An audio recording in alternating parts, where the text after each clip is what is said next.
கேளப்பஞ்சேரி கிளை செயலாளர் ஆனந்தன் கட்சி கூட்ட அறிவிப்புகள் வழங்கப்படவில்லை என கேட்க வந்தபோது ஒன்றிய செயலாளர் கமலேஷ் ஆதரவாளர்களால் தாக்கப்பட்டதாக புகார் அளித்துள்ளார்.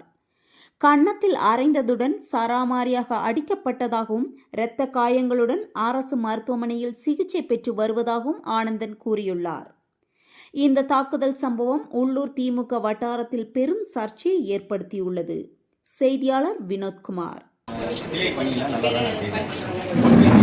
என்னுடைய செயல்களை பார்த்து அவரோட நான் வளர்ந்து வரேன் அப்படின்னு போறாமையில எனக்கு நிகழ்ச்சி நடக்கிறதே சொல்ல மாட்டாரு. கமலேஷ் ஒன்றிய செயலாளர், பிரபா பொறுப்பாளர், இவனுக்கு நிகழ்ச்சி சொல்லாத, இவன் நாளைக்கு ஒன்றிய செயலர் ஆயிடுவான், சேர்மேன் ஆயிடுவான், இவனுக்கு ஏன் நிகழ்ச்சி சொல்ற, கவுன்சிலர் ஆயிடுவான், தலைவர் ஆயிடுவான், நிறைய செலவு பண்றான் கட்சிக்கு, இவனை வளர விடக்கூடாது. டெப்டி சிஎம் வந்தப்ப தையம் மிஷின் வாங்கி கொடுக்கணும்னு கேட்டாரு. நிகழ்ச்சிக்கு சொல்லலைன்னு என் நிர்வாகி என்ன கேட்டாங்க, ஏன்பா எனக்கு தலைமையில இருந்து நிகழ்ச்சி